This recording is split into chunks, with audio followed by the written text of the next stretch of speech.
Hey guys, welcome back to our YouTube channel, and in today's video I'm gonna show you how to delete a wallpaper from your iPhone. So in order to do that, you would need to go to your lock screen and then long tap on your lock screen.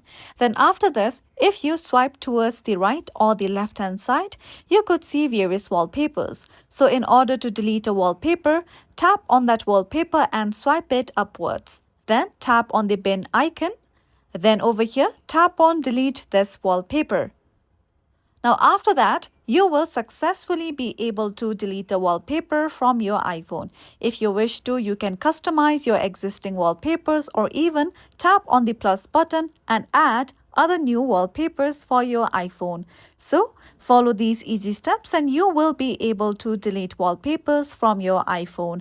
And this is it for today. If you found this video helpful and informative, don't forget to subscribe to our YouTube channel.